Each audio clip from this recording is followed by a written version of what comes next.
In this tutorial, I will show you how to install magnetic snap closure to any project using the magnetic snaps with prongs and washers. So if this is something you would like to learn, then keep on watching.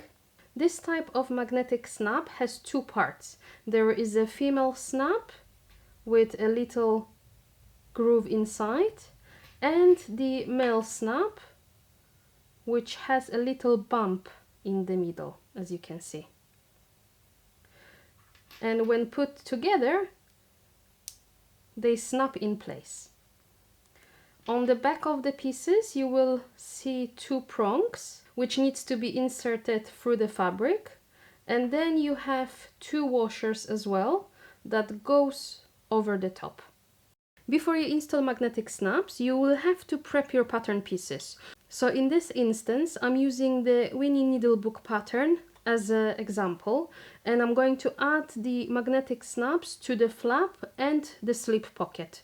I already interfaced the back of the fabric with some woven interfacing as per pattern instructions. However, you might need additional stabilizer if your pattern calls for it, or if you are using different type of fabric. So if in doubt, follow the sewing instructions. To start, make sure you transfer the snap placement markings to the wrong side of the fabric. So to do that, I like to just place my pattern piece on top, then use one of those pins, and I'm going to stab the pattern piece and my fabric, flip it over and mark it precisely where the pin pierced through the fabric. Now I know exactly where my snap placement going to be installed, and to reinforce that area I'm going to fuse small piece of Decovil light. If you don't have Decovil light, you can also use fusible fleece or something similar. So I'm going to center my stabilizer on top of that dot, and then I can just fuse it to the back of my fabric. And I'm going to do that on both pieces.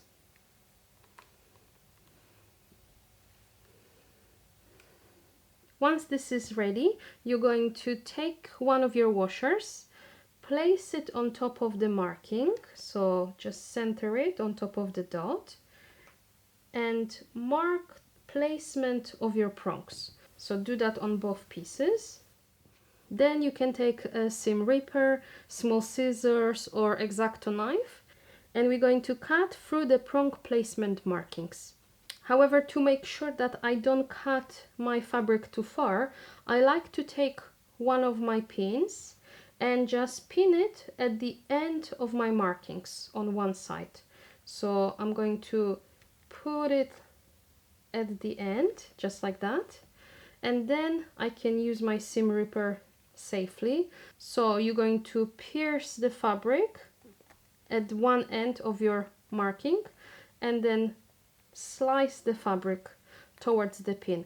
The pin is there to stop you from going any further. Then you can repeat that on the other piece.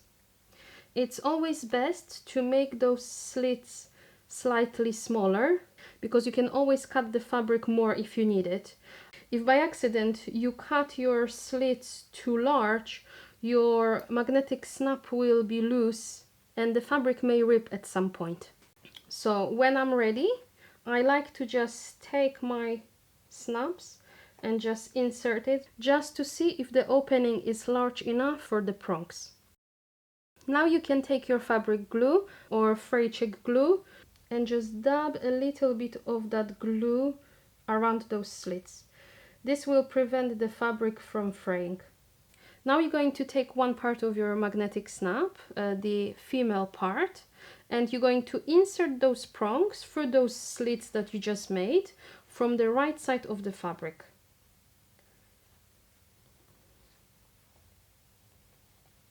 Here we go, just like that. Then you can take your washer, place it on top, and then we're going to bend those prongs in opposite direction. Just like that.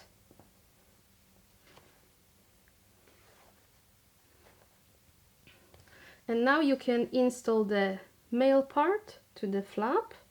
This is optional, but to prevent the fabric from damage, you might want to cover that area with fusible fleece or maybe a duct tape.